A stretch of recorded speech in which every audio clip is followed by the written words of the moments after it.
Guys, so magandang umaga sa inyo lahat guys.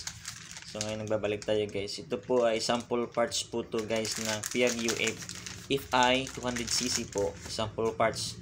So ibig sabihin to guys ay unang bili namin to guys para introduce po namin to sa market guys. Sabi kasi ng supplier guys, okay daw to, kaya kailangan namin itong tingnan. Titingnan ko po kung plug and play po ba talaga yung physical appearance niya po. Tsaka mamaya kung medyo okay to siya, pa-test natin to sa sa tester namin. Doon check po namin dito yung diode niya, yung mga diodes niya, kung okay po ba talaga at yung plug and play po ba talaga to sa unit. Pwede namin itong ilagay sa unit at subukan namin itong quality test na mga ilang araw patakbuhin.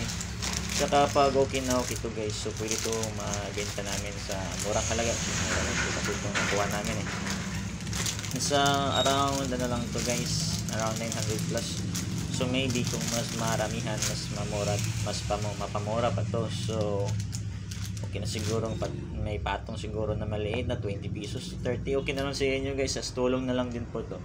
Yan guys, ito po yung appearance niya. Yan, so, tama naman po talaga sa 7 pins po talaga yun. Yung isa walang lagayan, saka yung wirings na guys medyo matibay naman po siya guys. So tatanong po palaga guys na medyo nawala po tayo guys, kasi ngayon guys medyo nakafocus na po kami ngayon sa online selling kasi marami po nangangailangan ng parts na medyo hindi pa po na hindi pa na tulungan, kasi maraming naghahanap. Kaya ngayon inaaral ko po yung mga yung mga parts po talaga ng mga 3 cabs natin, yung mga Piaggio, TBEs, Badza natin, kasi related naman po dahil sa course natin Kaya ngayon inaaral ko po to kung paano po talaga marimedyohan yung na mabigay po yung mga mas murang parts, saka para naman po to sa budget meal lang po, sa mga budget meal lang, yung may medyo pang madalian lang.